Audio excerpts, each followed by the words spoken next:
아데나 투자자문의 신승용 대표와 함께합니다. 대표님 안녕하세요. 네, 안녕하십니까. 네, 어제 국제유가의 급락으로 이어졌던 외국인의 매도, 일단 오늘 증시 같은 경우 그래도 빨간불을 켜면서 출발하는 모습입니다. 오늘 증시 상황들 좀 살펴보고요.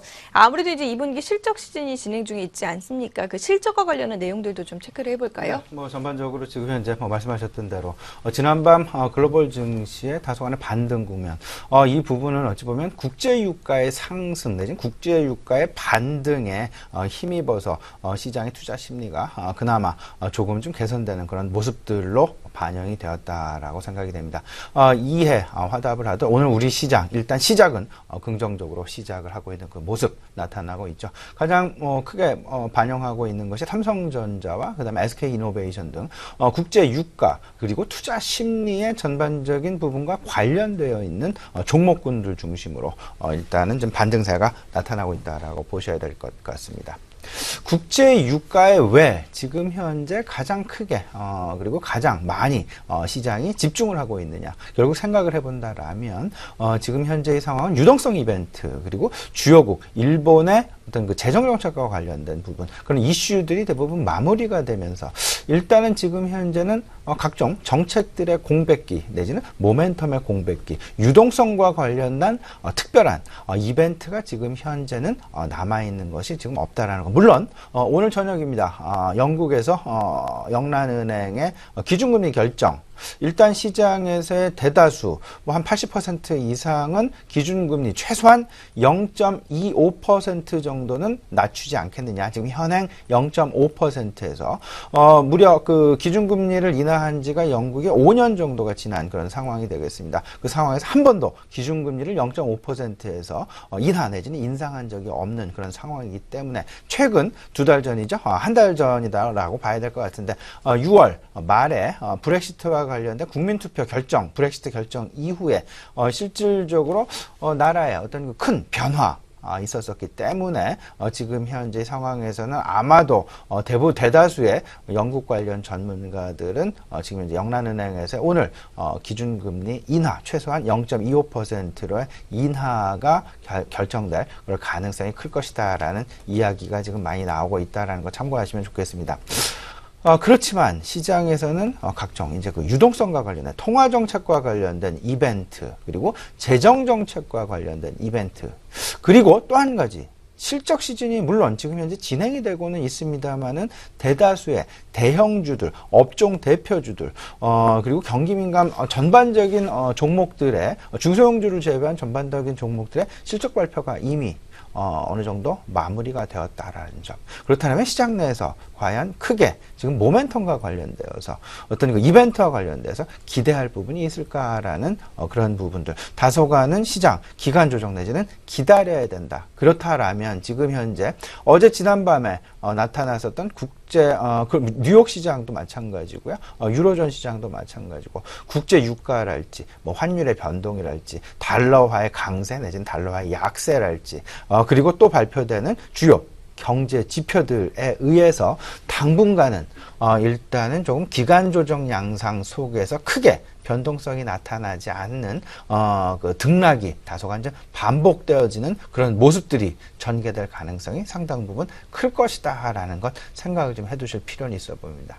그 사이에 우리는 이런 부분을 좀 생각을 해봐야 되겠죠. 주요국들은 물론 신흥국들까지도 지금 자국 내 경제를 보호하기 위해서 그리고 자국 내의 경제를 최대한 부양을 하기 위해서 재정정책도 공격적인 재정정책을 쓰고는 있습니다만은 무역정책이 상당 부분 변화하고 있다라는 것.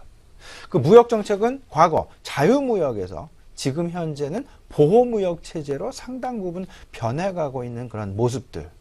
아마도 주요 경제신문 기사에 탑 기사로 나온 것이 이 부분 기억나시지 않을까 생각이 됩니다. 오늘 탑 기사인데요.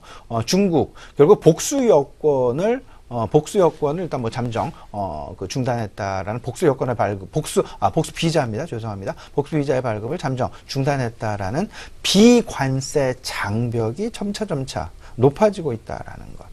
물론 비자의 발급 지연 내지는 이런 부분들이 실질적으로 어떤 경제 제재 조치 이런 부분과 과연 직접적으로 연관이 있겠느냐라고 반론을 제기하실 분도 분명히 계실 수 있겠습니다만은 전체적으로 좀 생각을 해본다라면 화장품의 통관 지연이랄지 아니면 분유, 조제 분유의 뭐 통관, 위생 검역 강화랄지 전반적인 비관세, 관세 외에도 비관세 장벽의 벽을 한층 높여가고 있다라는 것.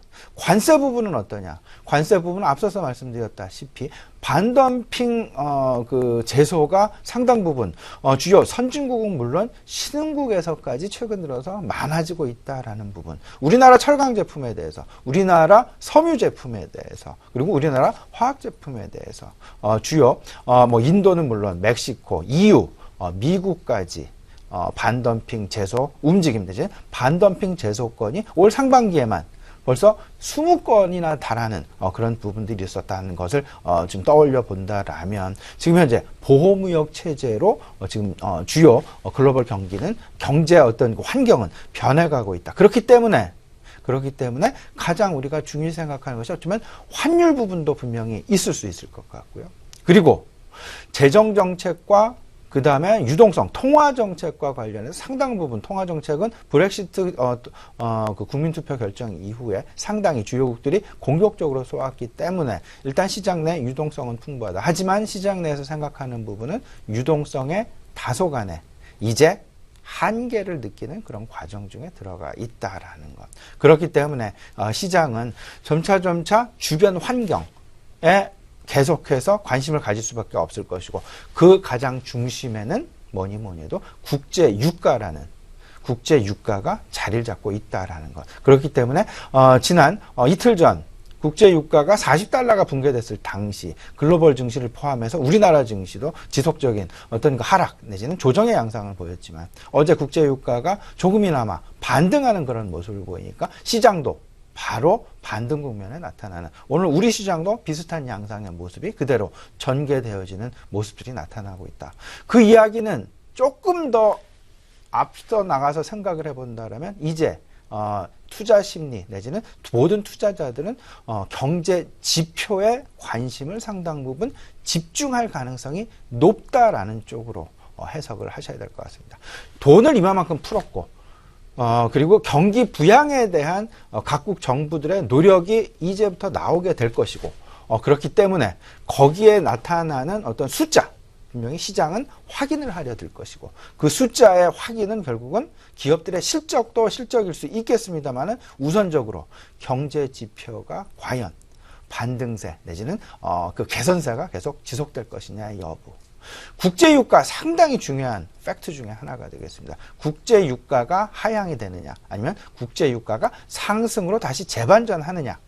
지난 2달 전 국제유가가 51달러 수준에서 지금 현재 40달러, 39달러, 40달러, 41달러 수준으로 거의 20% 이상 2달 사이에 급락하는 그런 모습들이 나타났었습니다. 국제유가에 왜 가장 크게 시장에서 관심을 쏟느냐. 결국은 국제유가는 주요 경제지표 중에 하나인 디플레이션 그리고 아니면 인플레이션 이를 만들어내는 이를 제공하는 가장 근원적인 환경이기 때문입니다. 지금 현재 주요국들이 가장 두려워하는 것이 디플레이션에 빠지는 그런 부분을 가장 우려하고 있다. 조금이나마 저성장이다 할지라도 조금이나마 성장 국면으로 계속해서 그 GDP 성장률이 나타났으면 하는 나타나게 만들고자 하는 것이 주요 정책의 방향성이고요. 그렇다면 우리나라도 엊그저께 발표가 됐죠. 소비자 물가지수 0.7%의 상승, 3분기 연속 0%대, 3달 연속 0%대 상승률. 이런 부분들을 결국은 많은 것들이 국제 유가를 가장 근원적으로 바탕으로 계산이 되어지고 그렇기 때문에 항상 국제 유가에 신경을 많이 쓰고 있다라는 것 꼭 좀 염두를 하셔야 되겠습니다. 이 말씀을 왜 전반적으로 드리냐면요. 하반기 우리나라 각 산업별, 각 업종별 그 기상도를 한번 체크를 해볼 필요가 있어 보여서 이런 전반적인 말씀을 좀 드렸습니다. 하반기 과연 어느 업종에 우리가 조금은 더 포커스를 그리고 조금은 더 집중을 해야 될 것이냐. 일단 상반기는 지나왔습니다. 그리고 하반기 이미 시작된 지 2달이 지났죠. 이제 하반기 본격적으로 이제 3분기도 한 달, 두 달, 이번 달 포함해서 두 달밖에 남지 않았습니다. 그렇다면 이제 각 산업별로 어떤 종목, 유동성이 풍부한 상황에서 유동성과 관련된 이벤트가 특별하게 나타나지 않는 상황에서는 결국은 종목별, 산업별, 슬림화가 될 수밖에 없을 텐데, 집중 현상이 나타날 수밖에 없을 텐데, 그렇다면 마이너스 성장을 만들어내는, 그리고 그 대외적인 환경, 대외적인 여건의 기상도가 그다지 밝지 않은 산업군에 굳이 우리가 어떤 포트폴리오 비중을 늘려갈 필요가 있을까라는 부분에 상당 부분 의문이 많이 가는 것이고요. 여기에서 생각을 해본다면 주요 우리나라 제조업체들, 경기 민감 업종들이 상당수 차지하고 있습니다. 지금 정부의 주도하에서 구조조정 최앞단에서 지금 진행되었던 것이 철강 업종이었고요. 그 뒤를 쫓아가는 것이 조선과 해운 업종. 해운 업종은 어느 정도? 근데 해운업종 이제 재무적인 어떤 그 문제점 봉착이 되다 보니까 어제 뭐 현대상선 같은 경우 거의 뭐 하한가에 근접하는 그런 주가를 만들어내기도 했었습니다만은 조선업종의 하반기 기상도 역시 한 80% 이상 위축되는 그런 모습을 보일 가능성이 클 것이다라는 것. 자동차 역시 신차 효과가 다소간 줄어들었고, 그 다음에 지난 6월 말을 기점으로 해서 그 개별 소비세 인하 조치의 연장 조치가 완전히 마감이 되는, 말 그대로 이제 그 소비 절벽에 봉착되는 그런 위기감도 겪을 수 있다라는 것. 자동차 전반적으로 이제 하반기 한 마이너스 4%대의 위축 전망이 된다라는 어떤 그 전망치 발표가 있었다라는 점 참조하시면 어떨까 싶습니다.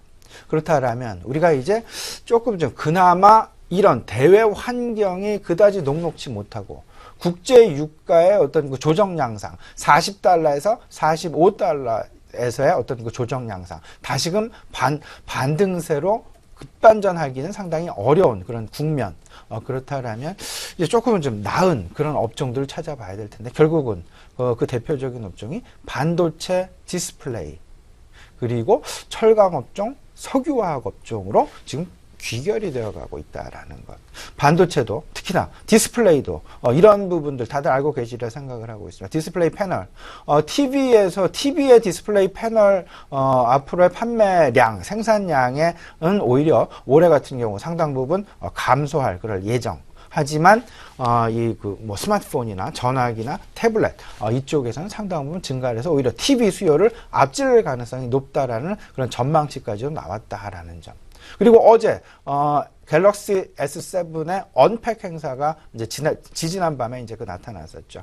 실질적으로 시장 내 다소간 센세이션을 지금 일으키고 있는 그런 상황이다라는 부분들 생각을 좀 해본다라면요. 전반적으로 그 업종별 반도체 업종하고요.